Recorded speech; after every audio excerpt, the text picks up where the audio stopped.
सभी सत्संगी प्रेमी मालिक के नाम को बड़े प्रेम से उच्चारण करेंगे। ये हमारी भारतीय परंपरा है। जब हम आप कोई काम, चाहे संसार का हो, शरीर का हो, परिवार का, या खेती, दुकान, दफ्तर, बिजनेस, व्यापार का,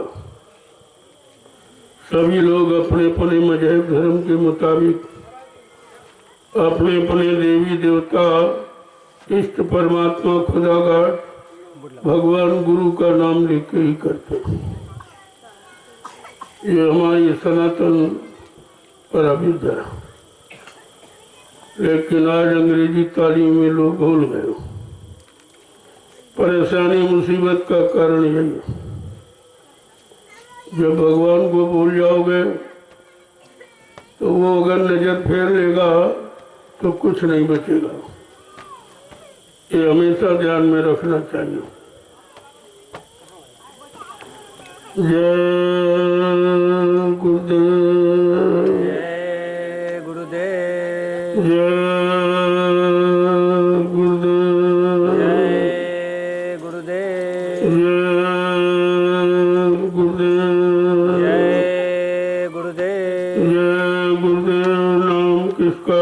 प्रभु का, जय गुरुदेव। नाम किसका? प्रभु का, जय गुरुदेव। नाम किसका? प्रभु का, प्रभु का प्यारा नाम। जय गुरुदेव। रात्रि परमार्थी श्रमदान सेवा करने वाले सभी प्रेमी जनों, जीव का बड़ा सौभाग्य होता है जब वो संतों की शरण में आता। उससे बड़ा सौभाग्य जब सदगुरु के आदेश को पालन करने का वक्त समय मिले। ये दोनों चीजें आपको मिली। अब इनको कैसे संभाल के रखना, क्योंकि ये चीजें बड़े सौभाग्य से मिलती। ये हर हमेश सबको नहीं मिलती।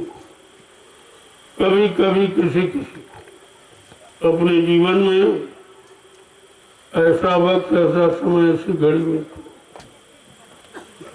और जब मिल जाए तो अपने को बड़ा सौभाग्यशाली समझना चाहिए और फिर उसको संभाल के रखना चाहिए। किसी भी तरह से वो दया से अलग न हो नहीं पावे। एक तो दया मिलती नहीं है, एक जीवों को दया लेना आता नहीं है, और दया करके गिर दे दिया जाए तो रखना नहीं जाता। इसलिए जो समय घड़ी मिली है इसको बहुत संभाल कर रखो। पता नहीं ये जीवन लीला कब समाप्त हो जाए। इसके लिए कोई निश्चित समय नहीं है। वह तो निश्चित है, जन्म और जीवन मृत्यु सब निश्चित है, लेकिन ये सबको मालूम नहीं।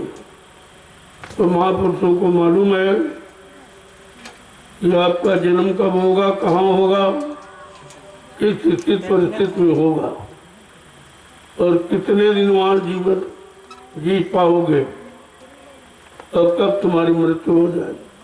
उनको तो सब पता, लेकिन जीवों को नहीं मालूम।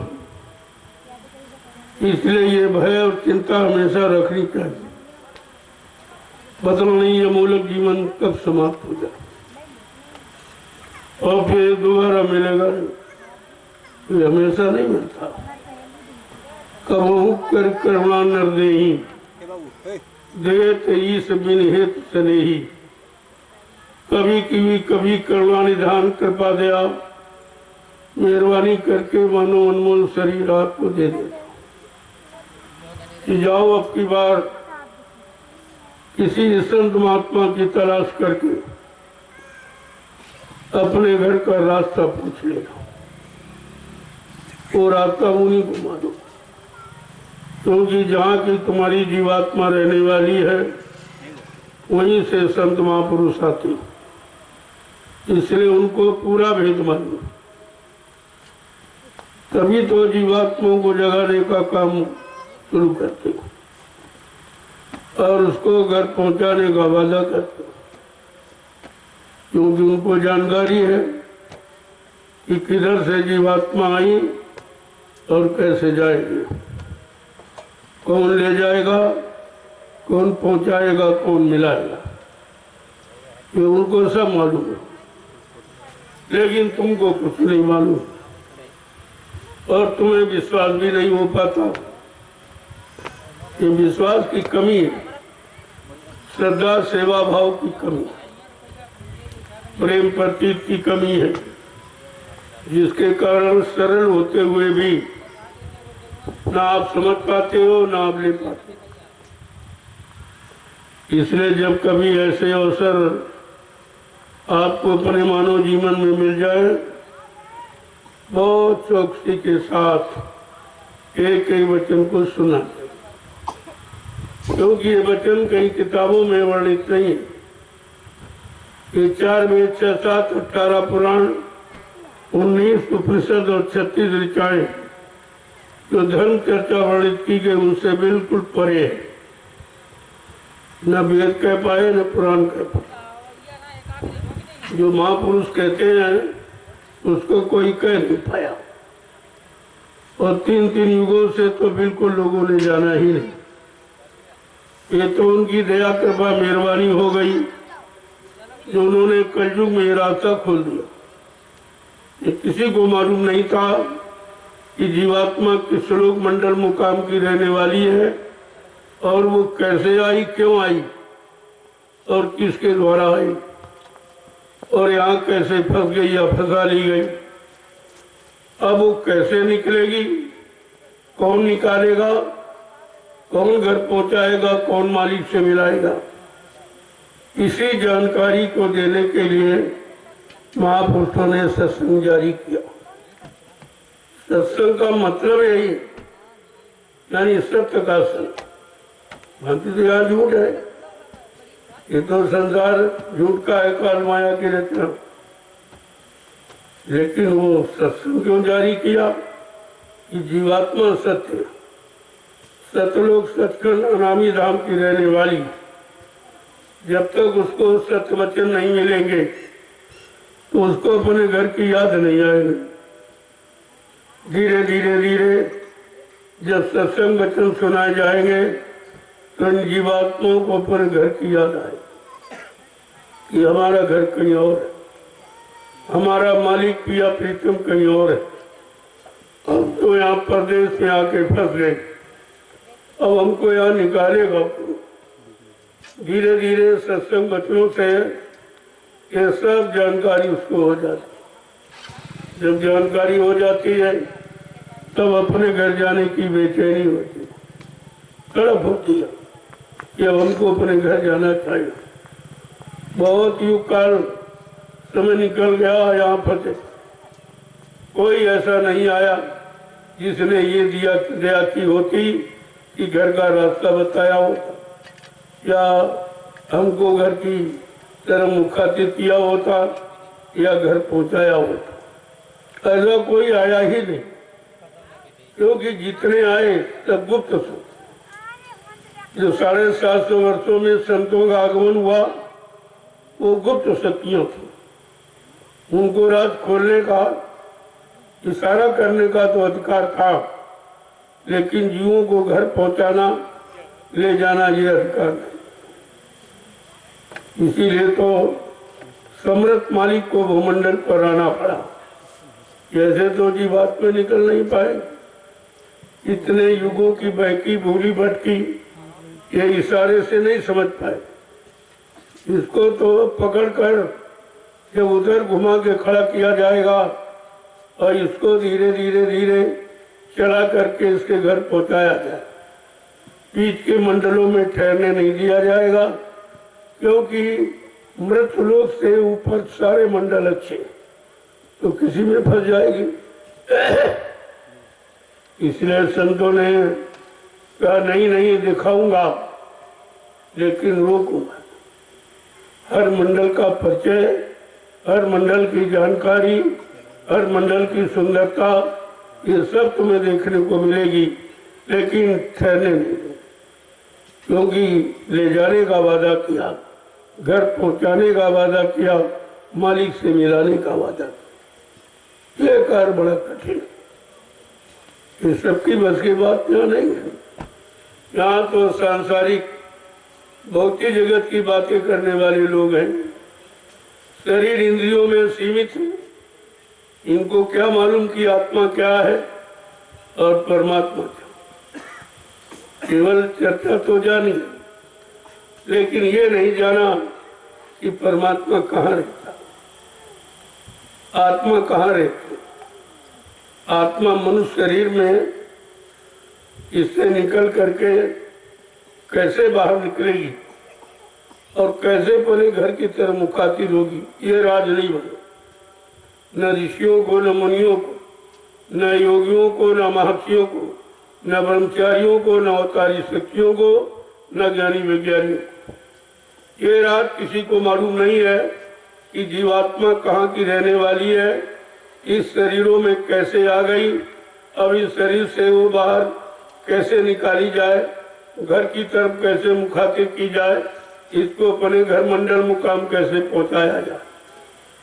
ये रास्ता संतों ने आके खोला, लेकिन जितना जिसको अधिकार मालिक की तरफ उतना भेद उन्होंने बताया, लेकिन पहुंचाने का वादा ये किसी ने नहीं किया। ये सम्राट मालिक का वादा, इसलिए उनको ये खोल के कहना पड़ा कि हम आए हुए देश से जहाँ तुम्हारा धाम, तुम सबको घर पहुँचाना एक हमारा काम। उन्होंने ये रास्ता खोला, ये रास्ता किसी पर खुला नहीं। इशारा तो किया, संकेत किया, लेकिन स्पष्ट रूप से नहीं कहा कि मैं वहीं से आया हूँ जहाँ की तुम्हारी जीवात्मा रहने वाली है, मैं तुम्हारी जीवात्मा को घर पहुँचाने के लिए आया हूँ। ये राज किसी ने खोला नहीं। इतना बड़ा सौभाग्य ये हमें आपको कलयुग में मिल गया। ये सौभाग्य बड़े बड़े तपस्वियों को, त्यागियों को, ज्ञानियों को, ध्यानियों को, किसी को नहीं। और आपको मिल गया, बिना मांगे मिला। आपने कोई कोशिश नहीं की, कोई यत्न किया नहीं, आपने घर गृहस्थी परिवार छुड़ाया नहीं गया, बाल बच्चों से अलग किया गया नहीं, खेती दुकान दफ्तर बिजनेस व्यापार मजदूरी आपकी रोकी नहीं गई। इसी में रहकर समय निकाल कर मालिक की याद करो, और वो लेने आए तो लेके जाए, लेकिन कुछ न कुछ निमित्त मात्र तुम्हें कुछ करना। अगर सब उन्हीं पर छोड़ दोगे तो तुम क्या करो, तो तुम और बुराइयों में और झगड़े झंझटों में और गंदगी में फंस जाओगे। इसलिए कहा कुछ तुम करो और कुछ मैं करूं, और कुछ मालिक की दया हो जाए, तुम्हारा काम बन जाएगा। तो निमित्त मात्र आपके लिए रखा कि कम से कम सुबह शाम आत्मा के घाट पर बैठकर कम से कम याद तो करो, घाट पर हाजिरी तो दो, मालिक को याद करो, तो ये देखा जाए भाई तुमको मालिक की फिक्र है, मालिक को पुकार रहे हो, याद लगा रहे, नहीं जा पा रहे हो, नहीं शक्ति सामर्थ्य है, तो इसके लिए तो क्षमा मिल जाएगी। लेकिन बिल्कुल नहीं करोगे तो भी क्षमा नहीं। कुछ ना कुछ तो आपको करना ही पड़ेगा, और वो भी बहुत थोड़ा। तो देखा गया कि भजन इसके बस का नहीं, मन नहीं लग रहा, मन साथ नहीं देता, तन साथ नहीं देता, तो उसके लिए सत्संग रखा। और सत्संग का याद नहीं रहता, वचन भूल जाते, तो कहा ऐसा करो तुम सेवा। अब कौन सी सेवा? सेवा तो सभी करते, लेकिन जो सेवा आज तक आपने की या कर रहे हो वो तुम्हारे निजी स्वार्थ, उसमें परमार्थ कुछ नहीं। जो बाल बच्चों के लिए घर गृहस्थी परिवार में खेती दुकान दफ्तर बिजली व्यापार मजदूरी करते हो, ये तो बाल बच्चों की सेवा, समाज की सेवा, देश की सेवा, ये मान सम्मान अधिकार और पद की सेवा। लेकिन जन संतों ने जो परमार्थी सेवा का जिक्र किया, वो सेवा जिसमें तुम्हारा कोई स्वार्थ नहीं, कोई लोभ लालच नहीं, कोई इच्छा नहीं, उस सेवा का नाम है परमार्थी सेवा। और वो आपके सामने लाके खड़ी, जबकि हिंदुस्तान में कहीं चले जाओ ये सेवा कहीं नहीं, कोई नहीं जानता इसका भेद। जब तक संतों के परमार्थी वचन जीव नहीं सुनेगा, तब तक परमार्थी सेवा का लाभ उसे नहीं मालूम। अब धीरे धीरे देखा गया जीव बेचारा बहुत कमजोर है, न सत्संग वचन याद रहते हैं, न मतलब यानी भजन में मन लगता है, न शरीर साथ देता है। कहा चलो इसको परमार्थी सेवा में लगा दिया। और अभी देखते हो जो भी सेवाएं करते हो उसमें नींद, ये भी माया का एक अंग है, ये आपके साथ लगा दी। तंद्रा निद्रा उंघाई जमुहाई रस विशेष जाना तिन्ना, ये आपके साथ जुड़ता। ये सत्संग सुनोगे तो नींद आगे घेर लेगी, भजन पर बैठोगे तो नींद आ जाएगी, लेकिन सेवा करोगे तो नींद नहीं आएगी। देखो कितना बड़ा लाभ कि नींद से भी आपको अलग कर दिया, जबकि नींद छोड़ती नहीं, न सत्संग सुनने में छोड़ती, न भजन करने में। लेकिन जब यहाँ मिट्टी सेवा करोगे तो नींद नहीं। एक कितना बड़ा काम आपका, जो भजन से सत्संग से नहीं हो पा रहा, वो इस परमार्थी सेवा से आपका हो रहा, क्योंकि तुम्हारी समझ में नहीं आ रहा है क्यों कराया जा रहा। तुम्हारे मन को शांत करने की, तुम्हारे शरीर को निरोग बनाने की, जो तरह तरह की बीमारियों ने घेर लिया, जिसे भोगों में लग गए और सारी शक्ति आपने नष्ट कर डाली। भोग रोग बन के निकले, भोग ही रोग का कारण। भोग से शक्ति नष्ट होती, जब शक्ति नष्ट होती तो रोग दौड़ते। इसीलिए महापुरुषों ने आपके लिए कहा घर गृहस्थी परिवार में तो रहो, लेकिन थोड़ा संयम से। जब संयम की बात नहीं जीवों की समझ में आई, तब संतों ने खोल के कहा कि घर गृहस्थी परिवार में रहो, लेकिन ब्रह्मचर्य का पालन। दोनों लोग स्त्री पुरुष अपने अपने तत्व को, रज और वीर को संभाल के रख, क्योंकि ये तत्व मोल नहीं मिलता। यह तत्व किसी सामान को खा के पूरा नहीं किया जा सकता। ये तो परमात्मा की देन है, और परमात्मा ने अपने को पाने के लिए शक्ति आपको दी है, क्योंकि जब इसका पालन करोगे, इस शक्ति का संचय करोगे, तो परमात्मा की प्राप्ति आसान हो जाए, बहुत सरल हो जाए, कि आपको कुछ ज्यादा करना नहीं पड़े। इसलिए आश्रमों का निर्माण किया कि घर गृहस्थी में आप नहीं रह पाओगे, नियम संयम का पालन नहीं कर पाओगे, तो आपको आश्रमों पर रखा जाए। 1 महीने, 2 महीने, 6 महीने, साल भर, 2 साल, ये जबरदस्ती ब्रह्मचर्य का पालन करा लिया जाता, जिससे शरीर की शक्ति खराब न हो, शरीर में बीमारियां कम आवे और मन साधना में लगने लगे, मन नाम की कमाई में लग जाए और उधर की तरफ मुखातिब हो जाए। इसलिए यह सब आश्रमों में कराया जाता है। घर गृहस्थी परिवार, राजमहलों मकानों में अगर लोग ईश्वर प्राप्ति कर लेते तो फिर जंगलों में लोग क्यों गए?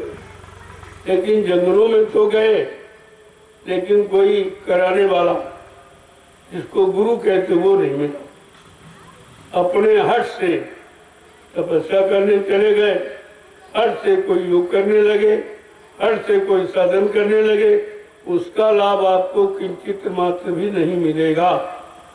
जब किसी के आदेश का पालन करोगे तो आदेश के साथ उसकी शक्ति भी आपको मिलेगी। इसीलिए आदेश पालन सर्वोपरि।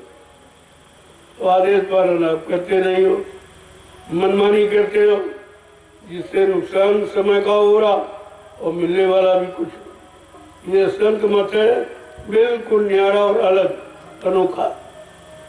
इसमें किसी युग की चर्चा आप जोड़ नहीं सकते, किसी युग की चर्चा की बराबरी आप नहीं कर सकते। संत मत की बराबरी कोई काल मत नहीं कर सकता, चाहे किसी अवतारी शक्ति का समय हो, लेकिन संत मत की उपमा वो बिल्कुल करी बराबरी उसकी करी नहीं सकती, क्योंकि ये बिल्कुल अलग है।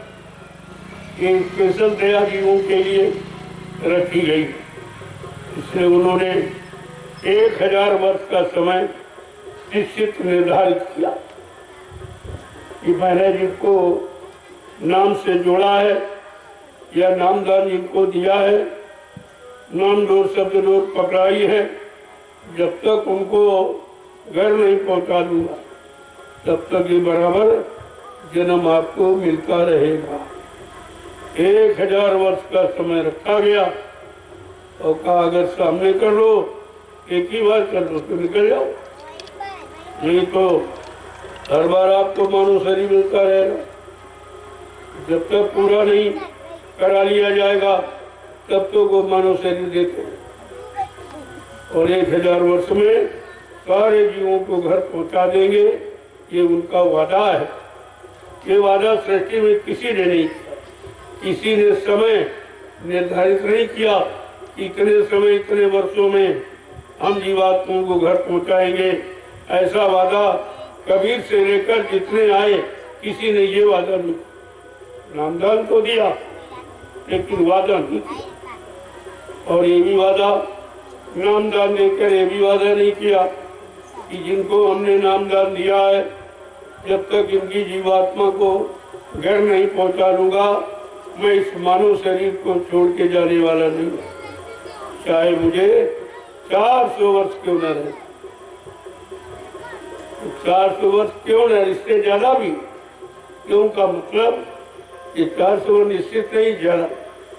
जब तक जीव नहीं जाएगा तब तक वो रहेंगे और तुमको आना जाना पड़ेगा, दोनों रहेंगे, जाने वाला और ले जाने वाला दोनों।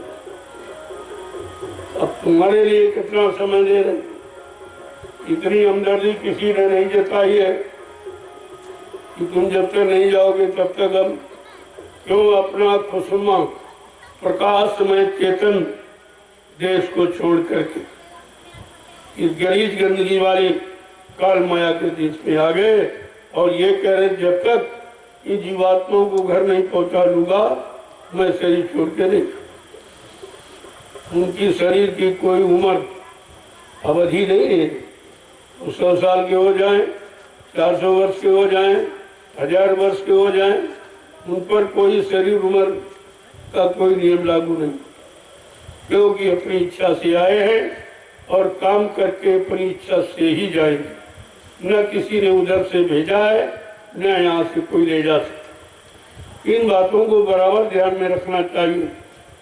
जब ये वचन ध्यान में रखोगे अपने मालिक पर आपको शंका नहीं हो, क्योंकि ऐसा कोई आया नहीं, किसी ने ऐसा तुम्हारे लिए हमदर्दी का वादा किया नहीं। ये तो समझने की थी, जब तक सुनोगे नहीं तो समझोगे नहीं, समझोगे नहीं ऐसे जन्मते मरते रहोगे, कोई मतलब निकलेगा नहीं। कभी पशुओं की ओरी में, कभी पक्षियों की ओरी में, कभी जंगली जानवरों की ओरी में, कभी कीड़े मकोड़ों की ओरी में।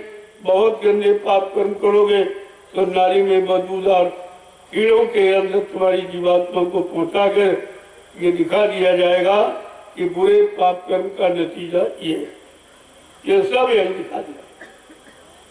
इसलिए संतों की शरण में आए हो, अगर अच्छाई नहीं पूरी ले पा रहे हो कम से कम बुराइयों से अपने को बुराइयों में मत जाने दो, बुरे कर्मों में न मत जाने दो, तो ज़्यादा अच्छा रहेगा। निंदा आलोचना बुराई में मत जाने दो, ईर्ष्या राग द्वेष में मत जाने दो, काम क्रोध लोभ मोह अहंकार में कम फंसने दो।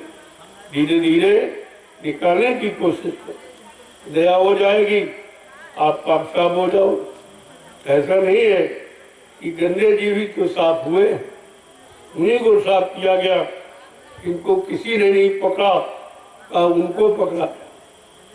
जो कुछ थोड़े बहुत अच्छे नहीं भले काम करने वाले थे, तो कोई राम में चले गए, कोई कृष्ण में चले गए, कोई इधर कोई उधर चले गए, और जिनको किसी ने शरण में लिया नहीं। गंदगी के कारण कल वो गंदे जीव हमको मिले, तो उनको साफ करने में थोड़ा समय लग जाएगा, हम तो हो जाए। जब सफाई का पूरा साबुन है, सफाई का पूरा सामान, तो भी साफ तो हो जाएंगे। लेकिन अगर तुम तो थोड़ा सा प्रयास करो और थोड़ी देर से दया हो जाए तो जल्दी सफाई हो जाए। तो तुम कुछ करना ही नहीं चाहते, करते तो बुरा ही करते हो, अच्छा करते ही नहीं हो। और तुम्हें अच्छे और बुरे दोनों से अलग किया जाएगा, तब तुम बच पाओ। बगैर संतो सदगुरु की शरण ये काम सृष्टि में कोई नहीं कर। इसीलिए गोस्वामी जी महाराज गृह संत थे, जिन्होंने रामचरितमानस लिखी। उन्होंने कलयुग के जीवों को मना किया कि शारीरिक इंद्रियों वाले कर्मों से अलग बहुत इन्हें कर्म करते रहे हो और इसी में फंसे पड़े रहे हो और यही जन्मते मरते रहे हो, आज तक तुम्हारी जीवात्मा घर नहीं पहुंच पाई। अब थोड़ा सा इस शुभ अशुभ कर्मों से अलग हो जाओ, जिसे निष्काम कर्म कहते, इसमें कोई वासना, कोई इच्छा, कोई तमन्ना, मुराद तुम्हारी नहीं रहती, केवल आदेश पालन के लिए करते हो, बाकी तुम्हारी कोई इच्छा नहीं। वो कर्म हमें आपको करना चाहिए। ये है संत मत। संत मत का मतलब यही, सच्चा मत माने रास्ता विचार जो आपके लिए रखा गया। तो धीरे धीरे जब सत्संगों में आते रहोगे, बच्चों को सुनते रहोगे,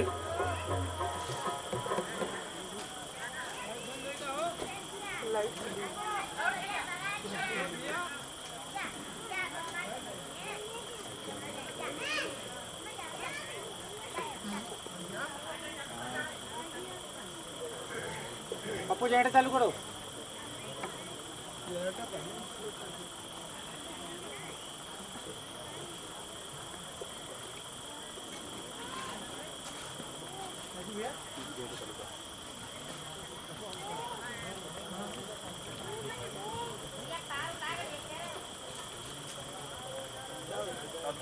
ये हम बोले हैं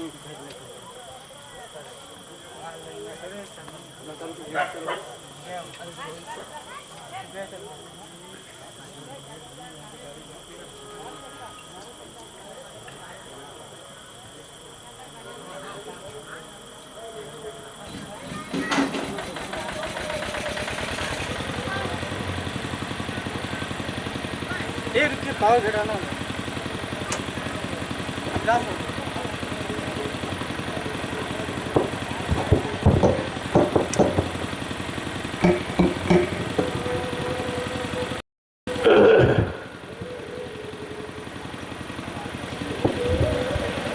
सबको बहुत लंबा समय निकल गया।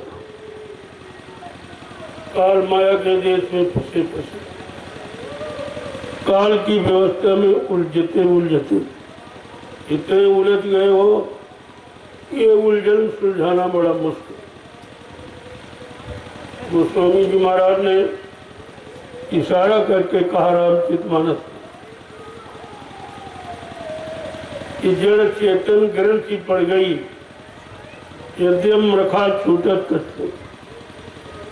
जड़ चेतन की गांठ लगा दी, यद्यप झूठ है, लेकिन जीव के बस की बात नहीं है कि उसके छुटकारा पाए, ये उसके बस की बात नहीं।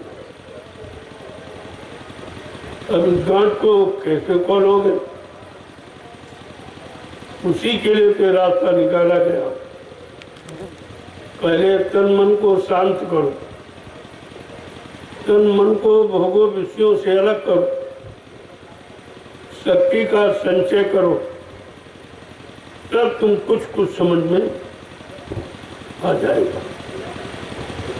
नहीं समझ के ऋषि मुनि नहीं समझ पाए, तपस्या करके, योगी योग साधना करके नहीं समझ पाए मन को, और अवतारी शक्तियां मार काट हिंसा खून खराबा करके अपने मन को नहीं समझा पाए, नहीं अलग कर पाए, और ज्ञानी ध्यानी ज्ञान से नहीं समझा। ऐसा ये मन तुम्हारे साथ है, 24 घंटे तुम्हारे पर अधिकार जमाए, और तुम अभी तक नहीं समझ पाए हो कि तुम्हारे पर अधिकार किसका है, तो उसी के इशारे पर चल रहे हो। जो वो कह रहा है, जो सोच रहा है उसकी सोच पूरी कर रहे हो, जो चाह रहा है उसकी इच्छा पूरी कर रहे हो, तो तुम अपने लिए क्या कर रहे हो?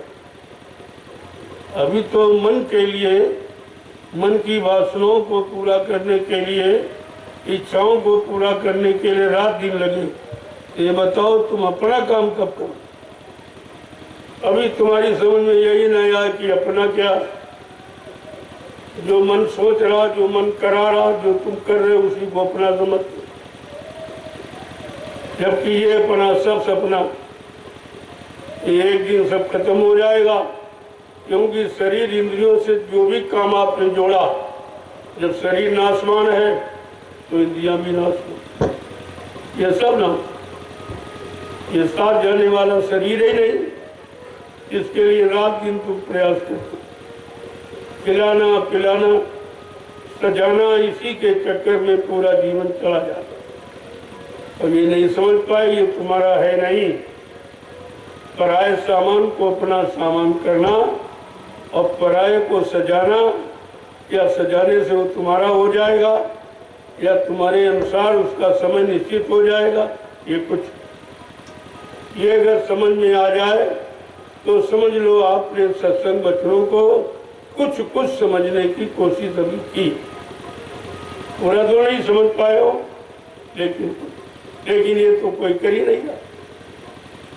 यहाँ भी आए हो तो मन की इच्छा से आए, मन कहता चलो चलो चलो सत्संग में चले, चलो सेवा में चले, फिर कहेगा नहीं नहीं चलो घर चले, चलो घर चले, घर तुम्हें कहीं नहीं रहने देता, न घर में रहने देता न यहाँ रहने देता। तो अभी तुम मन के मुताबिक ही तो चलते हो, अभी गुरु के मुताबिक कहाँ चलते हो? जबकि आपसे कहा गया कि 3 युगों से तुम मन का कहना मान रहे हो, इसीलिए तुम फंसे पड़े हो, निकल नहीं पाए हो। अब जरा गुरु का कहना मानो तो तुम्हारा काम बन जाए। तो उन्होंने स्पष्ट कहा कि मन के कहे चलो मत कोई, और सतगुरु कहे करो तुम सोई।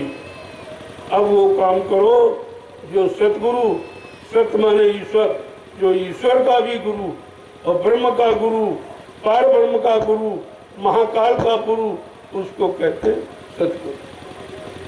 इतनी बड़ी शक्ति मृत्यु मंडल पर आई, जो सब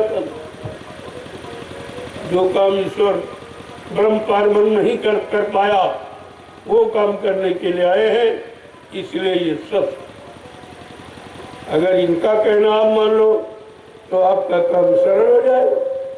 फिर आपको करना ही क्या, केवल आदेश हुकुम का पालन करना, कुछ नहीं, वो भी तुम्हारे से नहीं होता। आदेश भी मनमानी करते, उसमें कटौती पहले कर देते हो, उसमें समय पहले काट देते हो। अब कार्यक्रम जैसे निश्चित किया गया कि भाई 5 दिवसीय कार्यक्रम, तो 2 दिन पहले काट लोगे, लेट आओगे और 2 दिन पहले भाग जाओगे तो मिलेगा। अरे वो 5 दिन तुमको दया देने का रखे कि 5 दिन में तुम्हारे तक दया पूरी पहुंचा दी जाए, तो तुम इतने होशियार कि 2 दिन पहले काट लेते हो और 2 दिन बाद में काट, तो आना ना आना बराबर हो गया। क्योंकि आपने आने का आदेश नहीं माना और जाने का भी आदेश नहीं। तो जो आदेश का पालन नहीं करते उनको कभी कुछ नहीं मिलता। ऐसे आने जाने का यहाँ कोई मतलब नहीं है। ये संत मत है। जब तक उसके मुताबिक आप नहीं चलोगे तब तक आपको संत मत का कोई लाभ मिलने वाला नहीं। वो इतना सरल नहीं है तो सरल, लेकिन आदेश पालन करने की आदत अगर बन जाए या बना लो तो बहुत सरल, और नहीं तो बहुत कठिन। ऐसे मनचले जीव कितने आए कितने चले गए, और कितने आएंगे कितने अभी चले जाएंगे। क्यों? इनसे कोई काम नहीं हो। हम जानते हो हम बड़े होशियार हैं, आएंगे काम करके चल बना के चले जाएंगे, लेकिन तुमसे ज़्यादा होशियार वो है जिसके यहाँ तुम आए हो। वो पहले जानता किस भाव से आए हो, और वो भाव पूरा होने जाने पर तुम भाग जाओगे तो वो चीज़ तुमको दी ही नहीं जाएगी। वो चीज़ ऐसे नहीं है। वो पूर्णतया पालन करो। आत्मसमर्पित भाव कि जब आप सद्गुरु भक्ति करोगे तब आपको पूरा लाभ। अपनी बुद्धि, अपना ज्ञान, अपनी ताकत, अपनी शक्ति, अपना विचार लगाने की कोशिश करोगे तो संत मत में फेल हो, कभी पासे नहीं हो सकते। क्योंकि ये विषय संत मत मानव बुद्धि के परे है। ये बुद्धि के परे है। क्या बुद्धि काम नहीं करी? बुद्धि भी तो सांसारिक है। सांसारिक कार्यों में निर्णय लेने वाली, आत्मिक कार्य में निर्णय वाली बुद्धि नहीं, हो तो आत्मा स्वयं निर्णय करती है। अभी आप यही नहीं जानते हो कि बुद्धि का किया गया लिया गया निर्णय सत्य है कि आत्मा का। क्योंकि अभी सत्संग पूरा सुना नहीं आपने, बीचे से भाग जाते हो, और सत्संग अभी शुरू किया भी नहीं गया। सत्संग सुनाने की मौज फरमाई जा रही, सत्संग सुनाने की भूमिका बनाई जा रही, सत्संग सुनने के लिए जीवों को तैयार किया जा रहा, उनको परमार्थ की सेवा से पक्का किया जा रहा। धूप में, गर्मी में, सर्दी में, बरसात में, ये है तपस्या। तपस्या करा के इनको मजबूत किया जाए। जब ये मजबूत हो जाएंगे फिर ये टूटने वाले नहीं। लेकिन अभी मजबूती आपने कहा है, धीरे धीरे आएगी। क्योंकि यहाँ भी आए हो, कोई इधर बैठा, कोई उधर बैठा, कोई उधर। तुम अपना ही समय खराब कर, किसी का नहीं अपना नुकसान करते हो। अब यहाँ बैठे हो, इस बैठने का लाभ नहीं, वो लाभ उधर है जो सेवा कर। लाभ तो वहाँ है जहाँ आदेश है, जहाँ आदेश का पालन है, वो तो आदेश में लाभ है। अपनी मनमुक्ता में लाभ नहीं। क्या किया कि चुपचाप यहाँ बैठ गए, ये हलवा नहीं संत मत, बगैर किए कुछ नहीं होगा। तो आए हो, अरे वहाँ सेवा करते, सत्संग तो यहाँ वहाँ भी याद सुन लेते, दोनों काम तुम्हारे हो जाते। ये सत्संग कानून से सुनते रहते और शरीर से ये सेवा कर लेते, तो शरीर से जो पाप और बुरे कर्म हो गए उनकी अदायगी हो जाती। वो तो आप समझते नहीं हो, तुम समझते बड़े होशियार हैं और ऐसे यहाँ कुछ मिलने वाला है। ये संत मत है, बड़ा ठोक बजा के दिया, ऐसे नहीं, और तुम ठोकने में भाग जाओगे। अभी तो कहा जा रहा तब तुम बच जाते हो, और जो ठोक बजा दिया जाए तो तुम रुकने वाले नहीं। कम से कम समझा, यहाँ आए हो, एक निशाना रखो, परमार्थी सम्मान सेवा। क्यों? ये सेवा हिंदुस्तान में कहीं नहीं, और इसमें सबके लिए सेवा। कुछ नहीं, लोगों को डलिया उठाओ, अरे भाई हाथ से भर दो बैठ के, सबको सेवा है। ऐसा नहीं, यहाँ कोई बहाना चलने वाला नहीं, मुझे सब मालूम, क्योंकि मैंने ये सब किया, तब आपसे करवा रहा। मैंने 8-8, 10-10 घंटे लगातार फावड़ा चलाया है, तब आज आपके लिए फावड़ा का आदेश करता हूँ। आप उतनी सेवा कर ही नहीं सकते। ऐसे थोड़ी कह दिया कि चलो सेवा करो, सेवा करो। अरे किया है उसका लाभ समझा है, तब आपको लाभ देने के लिए ये व्यवस्था निकाली। कुछ न कुछ जरूर करो। अरे कुछ नहीं, वहाँ प्रेमियों को पानी पिला दो, उनको डिलिया पकड़ कुटवा दो, तुम्हारा भी उतना ही लाभ होगा जितना, क्योंकि एक डलिया में कितने लोगों का लाभ, खोदने वाले का, भरने वाले का, उठवाने वाले का, ले जाने वाले का, फिर वहाँ बताने वाला खड़ा है कि यहाँ डालिए, उसका भी लाभ। एक डलिया में कितने लोगों का लाभ सम्मिलित है, तब लोगों को लाभ मिल पाता। ऐसे बेचारे जो कमजोर है वो कैसे लाभ, जो व्रत बूढ़े हो कैसे लाभ उनको मिलेगा? तो ऐसा नहीं, मेरे पास सब तरीके, सब तरीका, सरल से सरल और कठिन से। अभी तो कठिन कोई बात आपसे कही नहीं जाती, क्योंकि कठिन आप कर नहीं सकते हो, वो शक्ति और संयम तुम्हारे पास है नहीं, लिहाजा उसका आदेश किया ही नहीं जाता। जब सरल आदेश नहीं पालन कर पाओगे तो तुम कठिन कैसे करो, तो जो तुम्हारे बस का ही नहीं। ये सबसे सरल सेवा परमार्थ की श्रद्धा की, काटो उठाओ, इतनी सब कुछ आपको नहीं, एक पैसा खर्च नहीं, केवल समय,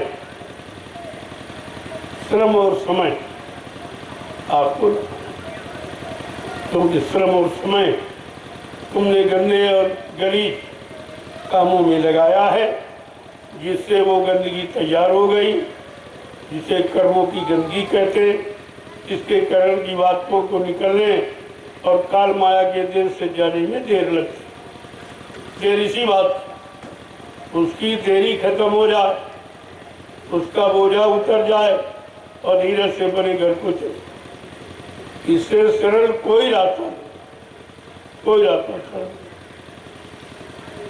क्योंकि सब करा के देखा गया, सत्संग सुनाया गया, किसी समझे नहीं, सब आ गई, सब छोड़ के बाद 45 करोड़ को सुनाया गया और एक ने भी नहीं सुना, सब छोड़ के बाद।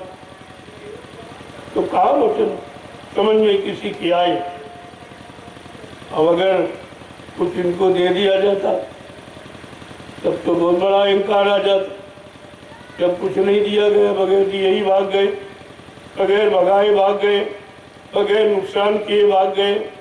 जब सब तरह की बीमारी परेशानी दूर की गई, तरह तरह के झगड़े मुकदमे के निपटाए गए, एक तरह का लाभ, हजारों तरह का लाभ दिया गया, तब तो ये शरण छोड़ के भागेगी, तो कहाँ टिकने वाले। और ऐसे संत मत में कुछ मिलेगा नहीं, यही तो कठिन है। इसके अनुसार आप बन नहीं पाते, बनाने का पूरा प्रयास किया जाए, हर तरफ से, दरस से, परस से, तरस परस मुखोंजन पाना, ये सब तरफ का लाभ देने का तरीका है। और वो भी लाभ देने पर भी नहीं जीव सुधर पाया, नहीं समझ पाया, इसका मतलब इतना गंदा है कि गंदगी इन चीजों से भी नहीं उतर पाई, इन साधनों से भी अलग नहीं है, तो कितना सरल करके रखो। अगर ज्यादा सरल कर दो तो शंका होने लगती, और कठिन कर दो तो इनके बस का नहीं। तो फिर कौन सा रास्ता अपनाए? ये बीच का रास्ता आपके लिए रखा गया, न कठिन है न ज्यादा सरल, कुछ न कुछ शरीर से आपको करना ही पड़ेगा।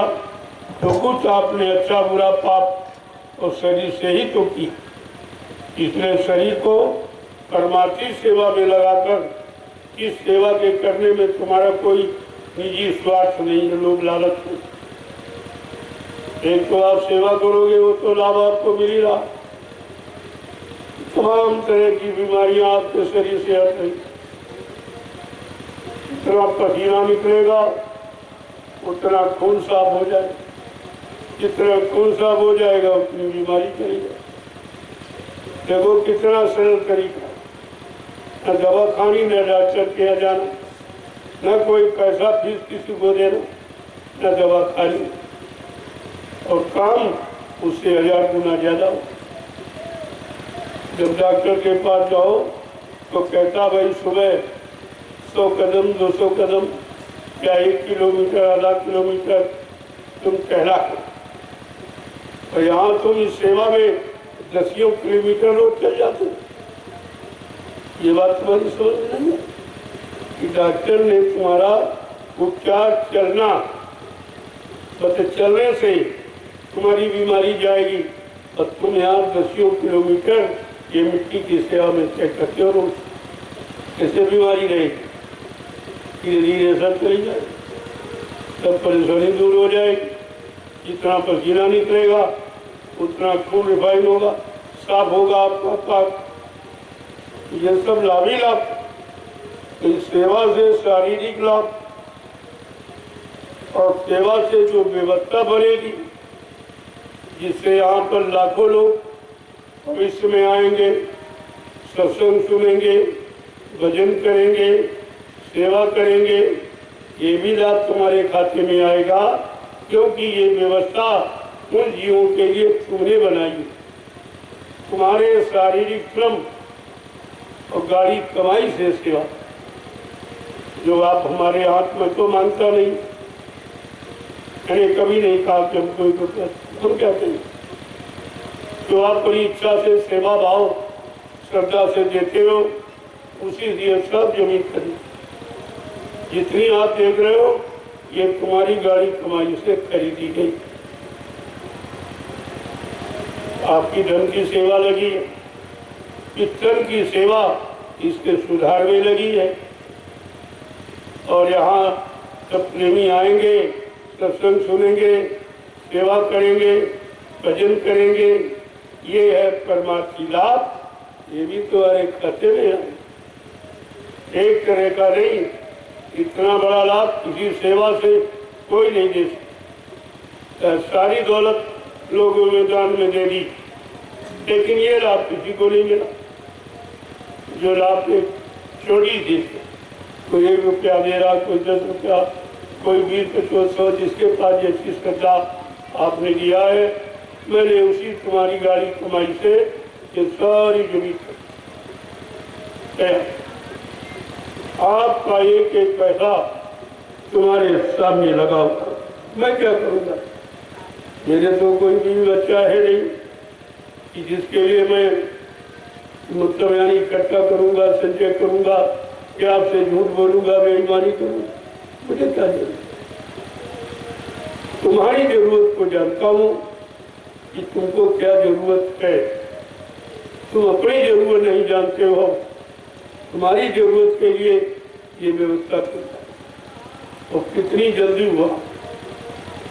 श्रद्धा की चूनी भरी, जो श्रद्धा से आपने 1, 2, 10, 20, 50 रुपए दिए, ये उसी का फल है। देखिए, ये काम कोई कर नहीं सकता। जहाँ तुमने 4-4, 5-5, 6-6 इनको की सेवा दी, वहाँ कुछ वो एक आश्रम मथुरा का 45 करोड़ प्रेमियों की कमाई से बना था, और ये 6 आश्रम इन मतलब यानी 4-5 साल में मैंने आपकी गाड़ी कमाई से तैयार। वहाँ एक की सुरक्षा नहीं रखता है जो सब प्रेमियों की कमाई था। यहाँ तो कुछ ही लोग तो नहीं आए, लेकिन धीरे धीरे धीरे जब काम देख रहे हैं तो दौड़े चले आ रहे कि अरे भाई काम तो वहाँ हो रहा, हम यहाँ कहाँ दे रहे, किसको दे रहे? जहाँ कोई काम की बात नहीं है, केवल दाम की बात। तो धीरे धीरे प्रेमियों की संख्या अब तो करोड़ों लोग, अब करोड़ों लोग हो गए, कोई चिंता की बात नहीं। लेकिन ये काम सबके सामने, हमारा कोई काम पर्दे में नहीं है। मेरे नाम 1 इंच जमीन नहीं है, मेरे नाम 1 रुपया कहीं जमा नहीं, खाता नहीं है, न कोई बक्सा तिजोरी मेरे पास कुछ। मैं जैसा बैठा हूँ तो जैसे ये कपड़े भी आप लोग देते हो, आप लोग देते हो तभी तो पहले भी हमको एक लंगोटी पर्याप्त, कोई जरूरत लेकिन नहीं। समाज में रहना है, समाज के बीच काम करना, समाज का काम करना, माँ बहन बेटियों के बीच में रहना, काम करना, तो उसके लिए ये मर्यादा जरूरी है। ये मैं क्या जरूरत, कोई आवश्यक, ये काम हो रहा है, काम की विजय होती, इंसान की विजय नहीं, काम की विजय। ऐसा काम है कि सब लोग एकदम चकाचौंध, ये 4 वर्षों में क्या हो, हमने क्या नहीं हो गया, जो होना था वो हो, जिसकी जरूरत थी वो है, जिसकी महापुरुष की इच्छा थी वो हो, ये किसी के करने से नहीं हो। वो कराने वाला इतना महान है जो मुझे आदेश देता है, मैं उसी आदेश का पालन, और आपसे भी उसी आदेश पालन की प्रार्थना करता हूँ कि आप भी कर लो, आप भी लाभ कमा लो। तो यहाँ इधर कोई धोखा, कोई अर्जा पर्दा यहाँ नहीं, बिल्कुल साफ सुथरी बात। समझते रहोगे, एक एक वचन को सुनते समझते रहोगे, याद करते रहोगे, दोहराते रहोगे, गुणन मनन करते रहोगे, तो धीरे धीरे वो वचन तुम्हारे अंदर प्रवेश कर जाएगा। फिर आप वचन कभी भूलोगे, लेकिन अगर गुणन मनन चिंता नहीं करोगे तो चली जाए, वैसे रुकने वाली। तो एक एक वचन पर विचार करना, ये बड़ा विचारणीय विषय है। ये भाषण स्पीच, ये प्रवचन का, ये कथा वार्ता, ये गोली घिरी पिटी बातों का नहीं है। ये जिसकी जरूरत है आज कलयुग में, कलयुग के जीवों के लिए, वो चीज आपके सामने खोल के रखी है। अब इतनी जल्दी समझना मुश्किल, पुरानी रूढ़िवादिता में जो फंसे हैं वो बेचारे कैसे निकले। एक तो निकलना नहीं जानते, उनको बताओ तुमको विश्वास नहीं, इतने ज्यादा फंस गए हैं कि अच्छी से अच्छी बात उनकी समझ में ही नहीं।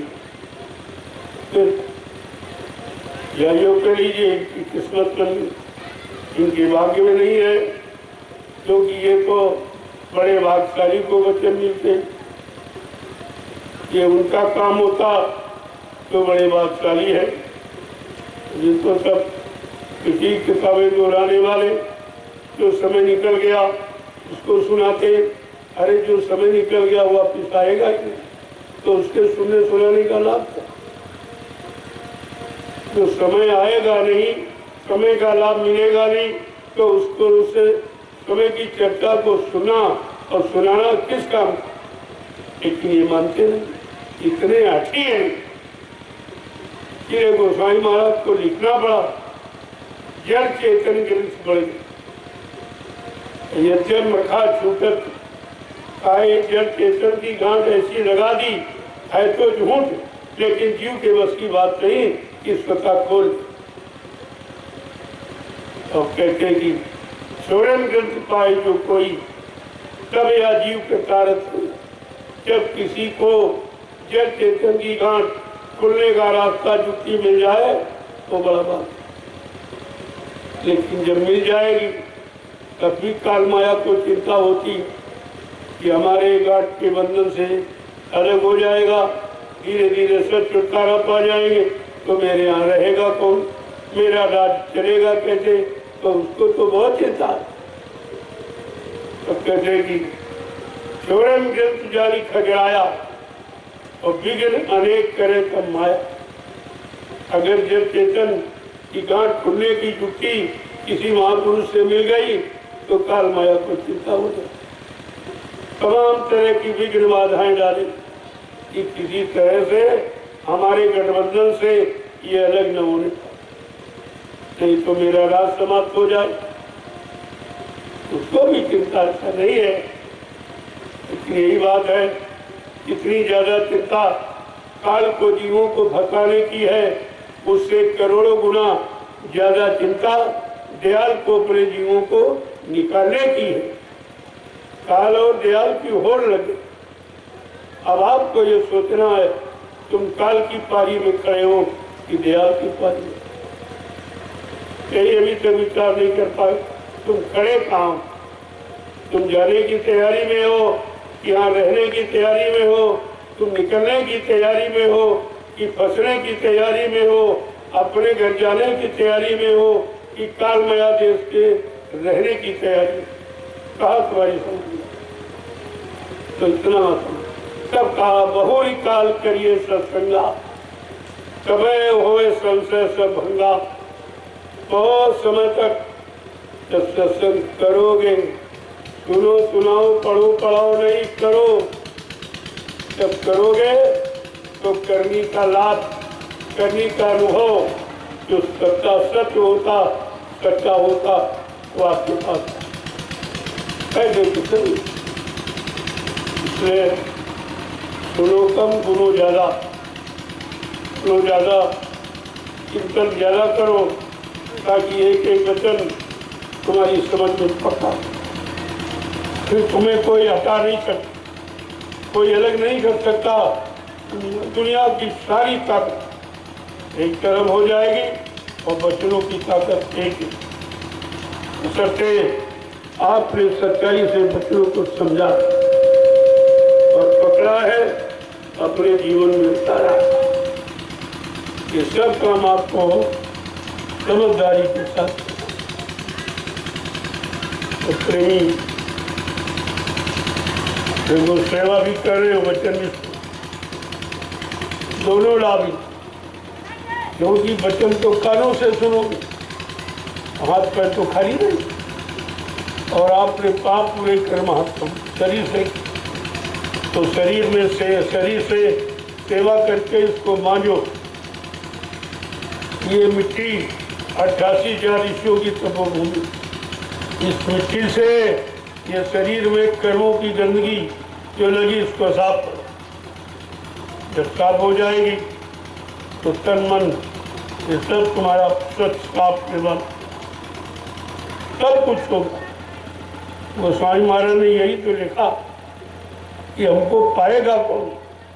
अगर कोई ब्राह्मण क्षत्रिय में कहते नहीं, ये पाने वाली नहीं।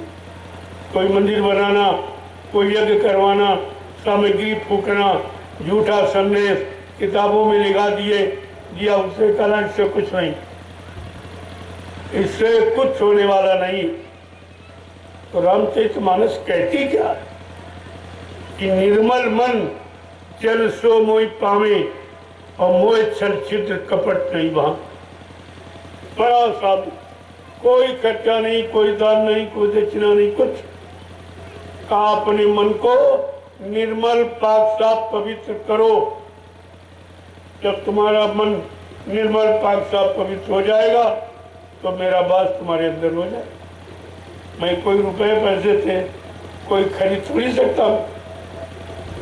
कोई सामान दिखाकर, कोई वस्तु दिखाकर, कोई जमीन दे ना, इससे कुछ सीधा रास्ता है निर्मल मन जन सो मोहि पावे। अगर प्रभु से मिलना चाहते हो, उनको पाना चाहते हो, अपने मन को निर्मल पाक साफ पवित्र बनाओ। उसके प्रभु के लिए कोई पैसे की, कोई सामान की आवश्यकता नहीं, क्योंकि ये सामान तो प्रभु का दिया हुआ, उसी का दिया हुआ सामान उसी को लौटा दे। कहते हो हम दान करते, तो हमको नहीं करते, ये भी झूठा। तुम कहाँ से लाए थे? तुम तो नंगे अकेले पैदा हुए थे, तुम्हारे पास कुछ था ही क्या? और जो दे रहे हो ये प्रभु का, प्रभु को ही अर्पण कर। इसलिए कहा ये मेरा सामान मुझे मत लौटा लो, मैंने तुम्हारे प्रयोग के लिए दिया है, इसका सदुपयोग करो। तुम्हें करना क्या है? जो मैंने शरीर तुमको पाक साफ निर्मल पवित्र दिया था उसे गंदा मत, जैसा मैंने दिया वैसे ही आप हमें भेंट कर। और कुछ फिर कहा कि ये बताओ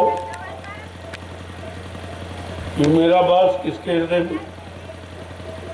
लोग कहते हैं ब्राह्मण के हृदय में, क्षत्रिय के हृदय में, पूजा करने वाला, मंदिर बनाने वाला, यज्ञ करने वाला, हवन करने वाला। लेकिन रामचरितमानस क्या कहते नहीं, इससे नहीं। जाति पाति धर्म धर्म बढ़ाई और कुल परिवार सुखद समुदायी, इन्हें त्यागी भजे मन लाई और ताके हृदय बसे रखता है। कितना साफ, कोई खर्चा नहीं, कोई ऐसा नहीं, कोई पैसा नहीं, कोई सामान नहीं, कोई कपड़ा, कोई लत्ता, कुछ भी नहीं। आज जात पाति धर्म धर्म बढ़ाई, कुल परिवार सुख समुदाय, इन्हें त्याग। ये गंदगी है, इस गंदगी का परित्याग करो और मेरा बात तुम्हारे हृदय में हो जाए। लेकिन यहाँ तो सबसे कठिन जाति अपमान है। अभी जात पात की खाई से अलग नहीं हो पाए हो, उसी में उलझ गए हो। जबकि साफ साफ शब्दों ने कहा, अरे भाई जात पात पूछे नहीं कोई, और हरि का वजह से हरि का। भगवान के पाने में कोई जात पात नहीं, भगवान के पाने में कोई गरीबी अमीरी नहीं, भगवान के पाने में कोई धन दौलत सामान की जरूरत नहीं। लेकिन बात समझ में आवे तब तो। व्यक्ति समझना ही नहीं चाहता और दूसरे को समझाना चाहता। सबसे बड़ी बीमारी तो यही है, खुद नहीं समझ पाए और समझाने के लिए निकल पड़े। कभी तो इसी बात की है और इसीलिए ये सब समाज बिगड़ता चला जा। समझाने वाले समझा रहे, समाज बिगड़ रहा। कितनी कथाएं चल रही, एक व्यक्ति भी नहीं सुधर रहा। एक व्यक्ति को शाकाहारी नहीं बना पाएंगे, सदाचारी नहीं बना पाएंगे और कहते हम संदेश दें। कहाँ संदेश, क्या देते हो? तुम्हारे पास देने के लिए है ही क्या? तुमने कुछ लिया ही नहीं, कुछ रखा ही नहीं, तो दोगे क्या? लेकिन ये संसार दुविधापूर्ण, दुविधामय है। या दुविधा भरी पड़ी, जहाँ शंका संदेह भरी पड़ी, वो निकलने नहीं देती। क्योंकि काल बड़ा होशियार, वो भी समझता सब निकल जाएंगे तो हमारी पूजा कौन करेगा, हमको मानेगा कौन, हमारे आदेशों का पालन कौन करेगा, मेरा राज कैसे चलेगा। अरे उसको भी तो चिंता है। लेकिन संत अपना काम करने आए हैं, अपने जीवों को जगाएंगे, जगा के निकाल के ले जाएंगे। काल को भनक भी नहीं पड़ेगी, क्योंकि जब दयाल आए तो काल ने उनसे बाचा करा लिया, प्रतिज्ञा करा ली कि आप तीन काम नहीं करें। एक तो आप जीव के साथ जबरदस्ती नहीं करें, दूसरा है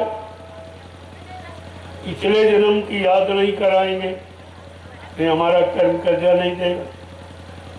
और जिस योनि में आएगा उस योनि में नफरत नहीं पैदा कर, ये समय पूरा नहीं। ये तीन वादा है, तीन वादों को लेकर भी अपने जीवों को निकाल रहे और ले जाएंगे और काल को भनक भी नहीं पड़ेगी।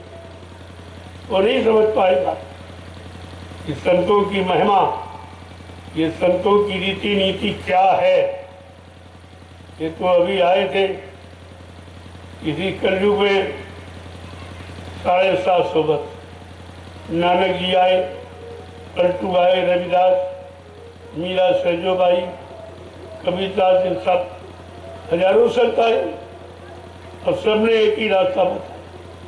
लेकिन ये किसी ने नहीं कहा, इस रास्ते पर चलने वालों, मैं तुम्हारी जीवात्मा को जब तक घर नहीं पहुंचा लूंगा मैं पीछा छोड़ने वाला नहीं।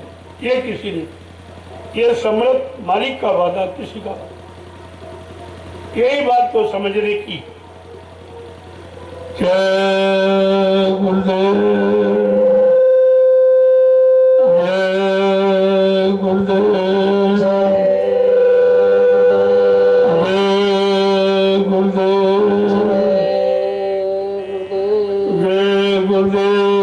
किसका? प्रभु का। जय गुरुदेव, नाम किसका? प्रभु का। प्रभु का प्यारा नाम। जय गुरुदेव। को, वचनों को केवल कानों का विषय बना, मतलब करनी में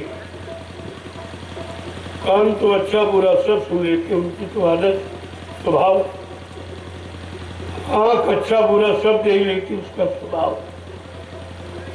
लेकिन आपको आंख कान कहाँ लगाने? अच्छे में, अच्छाई में, अच्छे कामों में, तो आंख कान दोनों का लाभ मिल जाए। और बुराई में, बुरे कामों में लगा दोगे तो लाभ से करोड़ों को पीछे चले जाए। ये लाभ सुनने का नहीं है। अगर हम आपको सुनाएं कि रसगुल्ला मीठा होता, मुलायम होता, लाल होता, क्या सुन के आप संतुष्ट हो जाए? कुछ देर बाद यही कहोगे, अरे भाई सुनाना है कि कुछ खिलाना पिलाना। वो पाने से संतुष्टि होती, यहाँ से सुनाने की बात। गा के बजा के किसी तरह से तुम्हें बेवकूफ़ बनाना, तुमको सच्चाई तरफ न जाने देना, उधर से आपको हटा देना, इधर फंसा लेना, यही इनका काम। इन्होंने खुद नहीं पाया तो तुम्हें क्या प्राप्त करा दी। इन्होंने आज तक कुछ नहीं देखा, तुम्हें क्या दिखा देंगे। जिन्होंने अंदर में जो बाजे बज रहे हैं, घंटा संग तरह तरह के, तो इन्होंने जब सुने नहीं तो बाहर में बजाते हैं। तो बजाओगे कब बजाओगे? बजेगा बंद कर तो बंद हो जाए। और अंदर वाला तो अनवरत कंटिन्यूस लगातार बजता रहता, कभी बंद नहीं होता, 24 घंटे बजता। अनहद नाद होत निश्वासा, रात और दिन ये बाजे गाजे, ये तो उनकी नकल भी नहीं है। जब नकल इतना अच्छा लग रहा, इसी में फंस रहे हो, मन को फंसा रहे हो, तो असली वो इतना अच्छा होगा जिसको शास्त्रों ने वेदवाणी, अमृतवाणी, ईश्वरवाणी, अनहदवाणी, इन से शब्दों से पुकारा। मुसलमान फकीरों ने कलमा और आयत था, ये सब ने बताया। लेकिन वो बात ये काल के जीव नहीं सुनने देंगे, क्योंकि इनकी बाजार बंद हो जाएगी, इनकी दुकान बंद हो जाएगी, इनका लोभ लालच ये सब बंद हो जाएगा। इनको ये नहीं मालूम इतने लाख जीवों को तुम भ्रमित कर रहे हो, बुराई की तरफ ले जा रहे हो, मतलब यानी इसका खामियाजा इतने जन्मों तक भुगतना पड़ेगा। और इनसे जो दान दक्षिणा और सेवा सामान, धोती रोटी लगोटी अमान सामान ले रहे हो, ये भी आपको देना पड़ेगा। इसके लिए इनको लाखों जन्म लेने पड़े। इनको तो होश ही कुछ नहीं कि हम कितना कर्जा इलाज रहे, का बजा के ले रहे लोगों को भ्रमित। अब बेचारे जगन्ना और पुण्यंदा ताते मच गई, अदा धुंधा, जब सब अंधे ही है। अंधा अंधे से रास्ता पूछेगा तो बेचारा क्या बताएगा, क्या बताएगा। तो इसलिए और समझ में इतनी जल्दी आता नहीं, क्योंकि काल माया का देश है। वो अपने देश से किसी को निकलने नहीं देगा। वो तरह तरह के झंझट और उलझन यानी मतलब बना के तैयार करेगा और इसी में फंसा के रख। लेकिन अब संत आए हैं तो अपना तो काम वो करेंगे ही, अपने जीव तो ले ही जाएंगे। अगर साथ में और चले जाएं तो अच्छी बात है। इसलिए सबको संदेश दिया जा रहा, जाने वाले और न जाने वाले, निकलने वाले और फंसने वाले, संदेश तो सबको दिया जा रहा, ताकि कोई ये न कहे कि संतों ने मतभेद किया। उन्होंने मतभेद किया, कुछ को बताया कुछ को नहीं बताया, तो सबको बताया। उनके यहाँ किसी तरह की कोई पाबंदी नहीं है। केवल पाबंदी है गंदे खान पान की, गंदे कर्म करने की, तो पाबंदी बाकी कोई। जय गुरुदेव, जय गुरुदेव, जोर से बोलो सब मिल बोलो। जय गुरुदेव।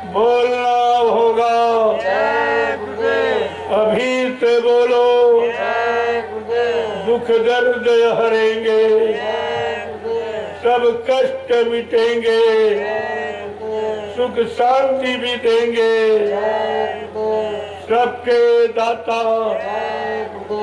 सबके मालिक। प्रेम से बोलो, ये नाम नहीं इंसान का, नाम है तो प्रभु का, ये काम नहीं इंसान का। ये काम है प्रभु का। देखो संकेत इशारा क्या है, ये काम जो आपको बताए इंसानों की बस, और कोई इंसान ये बता ही नहीं रहा। सच्चाई अच्छाई तो कोई नहीं बता रहा, और झूठ में फंसे हैं और सबको भाग रहे। तो एक की नाक कट गई थी, लोग उसे परेशान करते थे, नक्का नक्का करते। उसने कहा ऐसे काम नहीं बनेगा, अपना संगठन तैयार। तो जो लोग उसको नक्का कहते बड़ी जोर हंसता था। तो लोग कहते तुम्हें हंसते हो, लोग तुम्हें नक्का कहते। अरे काना तुम्हें नहीं मालूम, जैसे नाक कट गई रोज भगवान का दर्शन करता हूँ। अच्छा हाँ, कल हमारी भी कटवा दी। अब धीरे धीरे धीरे धीरे लोग कटवाने लगे। ये बात राजा तक पहुंची। राजा ने कहा तो बहुत सरल बात है, अरे भाई नाक कट जाए भगवान तो मिल जाए चाहिए, भगवान तो मिलते ही नहीं किसी को। तो कहा चलो, तो मंत्री को भेजा कि जरा पता लगा। मंत्री पता लगाने गया तो देखा कि हजारों लोगों ने नाक कटवा ली। तो मंत्री ने कहा कि ऐसा है राजा, पहले मैं करूँ, अगर आप कटवा लोगे तो लोग इस देश का राजा ही नक्का अपमान हो, जरा मैं कटवा। तो मंत्री ने नाक कटवा। अरे नाक कटवाने में कोई भगवान नहीं, ये तो भगवान ने अंग दिया है अंधगंध सुगंध के लिए। तो फिर मैंने कहा मंत्री ने राजा से झूठ करा, बुलाओ उसको। सबसे पहले वो जिसने प्रचार किया है नाक कटवाने से भगवान मिलता हो कौन, उसको बुलाया गया कि अरे भाई तुमने ये काम क्यों किया, आज सत्य बोलूं कि झूठ करा, सत्य तुम्हें कुछ नहीं हो। कहे महाराज मेरी तो धोखे से नाक कट गई थी, रात में मैं उठा, मुझे चाकू की जरूरत थी, मैंने ऐसे अंधेरे में हाथ डाला तो ऊपर से चाकू गिरी मेरे नाक पर, मेरी नाक कट गई। अब मुझे लोग जीना मुश्किल कर दिए, सब नक्का नक्का नक्का कर। तो कहा मैंने अपना संगठन बनाया। तो राजा ने कहा बहुत अच्छी बात, एक सीख मिली है, जब तुम बुरे काम से संगठन बना सकते हो, क्या हम लोग अच्छे काम से संगठन नहीं बना सकते? बड़ी तारीफ। तो कहने का मतलब है कि अपना संगठन बना रहे कि गाने बजाने से हमको तो मिला नहीं तो इनको कहाँ से मिल जाएगा। चलो ऐसे समाज बढ़ाओ, समाज जोड़ो, इनको झूठा समझे तो गाने बजाने का इनसे पैसा भी लो, इनका समय भी लो, और इनको दो कुछ ना, और बड़े खुश रहेंगे। वही हो रहा कि गाने बजाने से पूछो भगवान मिलता, जब बड़े बड़े तपस्वियों को तपस्या करके नहीं मिला, योग साधना करके नहीं मिला, अवतारी शक्तियों को इतना खून खराबा, इतनी बहादुरी दिखाई, उनको नहीं मिला, तो नाचने गाने को वाले को मिल जाएगा। लेकिन ये समाज, ये कलयुग के जीव है, अपनी समाज तैयार कर समाज। अब इनको पता नहीं समाज की परिभाषा क्या, समाज किसे कहते? दो वस्तुओं का आपस में सामंजस्य, मेल मिलाप, दोनों को लाभ मिले, उसे समाज कहते। जो सब प्रकार से मजी साफ सुथरी, उसे समाज कहते। अब ये बेचारे समाज की परिभाषा नहीं जानते, इनको किसी ने समाज की परिभाषा बताई नहीं। तो ये तो आधा धुंध दरबार है, ये धांधली कब तक चलेगी? अरे भाई जब तक चलेगी तब तक चलेगी, जब तक कलयुग रहेगा तब तक चलेगी। जब सतयुग आ जाएगा ये सब धांधली समाप्त हो जाएगी। कोई धांधली नहीं किसी भी तरह की, ये धांधली समाप्त हो जाए। जय गुरुदेव, जय गुरुदेव। जय गुरुदेव। जो लोग कोई सेवा नहीं कर वो धीरे धीरे आए और प्रसाद ले। बाकी सेवा कर रहे हैं, करते धीरे धीरे आए तो तुम्हारी सेवा भी नहीं रुकेगी, और एक बार की तो यहाँ प्रसाद मिल ही जाए। लाइन लगाने से क्या फायदा, उतनी देर सेवा करो। जब आपको मालूम है एक डलिया मिट्टी डालने से एक माला स्वीकार होती, ये इतना बड़ा लाभ कोई सृष्टि में दे नहीं सकता।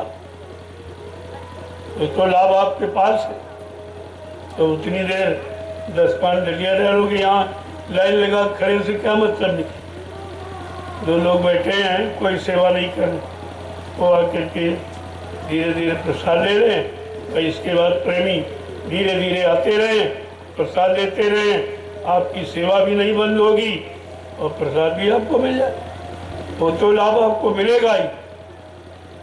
जय गुरुदेव। अब आप लोग देखो, ये परमार्थी सन्नाम सेवा, ये दोनों भक्त होते हैं और वो सब रलिए का आदेश। तो यहाँ है 100 यानी कटीली झाड़ियों, ये जो पतावर खड़ी इसको काटना, तो उसी में शामिल है। तो उसी तरह से घटा लीजिए आप, आपको लाभ मिलेगा। तो सब लोग धीरे धीरे आएंगे और प्रसाद को लेते रहेंगे। यहाँ भीड़ लगाने से क्या मतलब निकलेगा, सेवा भी आपकी रुक जाएगी और प्रसाद तो मिल ही जाएगा। जय गुरुदेव।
कमल की छाह में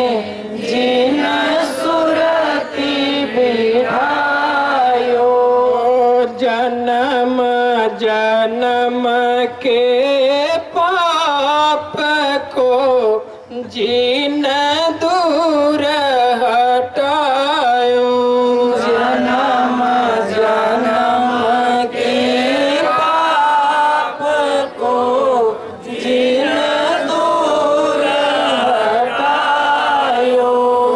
मोसम पतित पुनित करी निज दया लगायो। मोसम पतित पुनित करी निज हृदय लगायो। दीन दयालु दया करी दियो शब्द जहाजा। दीन दयालु दया करी दियो शब्द जहाजा। सुरती चढ़ी आकाश में धरियन दनादा। सुरती चढ़ी आकाश में धरियन दनादा। सुरती चली निज लोक को मन परम हुलासा। सुरती चली निज लोक को मन परम हुलासा।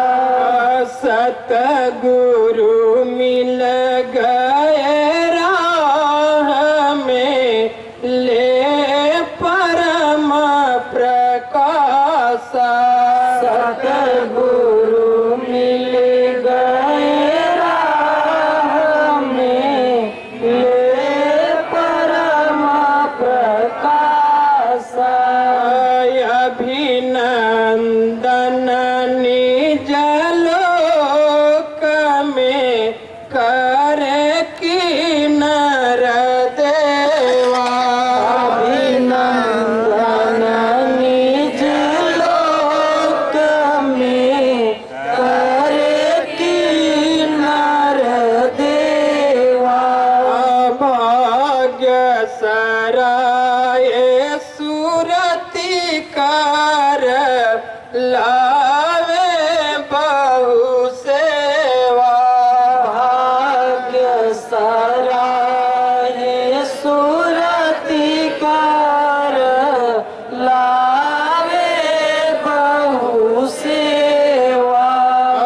काल कर्म के फांस से लियो जीव बचाई।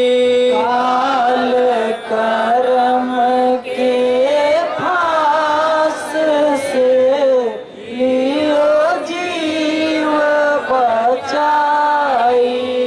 सतगुरु स्वामी दया करी निज घर पहुँचाई। सतगुरु स्वामी दया करी निज घर पहुँचाई। आरती करो गुरुदेव की जीन वेद बतायो। आरती करो गुरुदेव की जीन वेद बतायो। चरण कमल की छाँव में जीन सुरति बिठायो। चरण कमल की छाँव में जीन सुरति बिठायो।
जय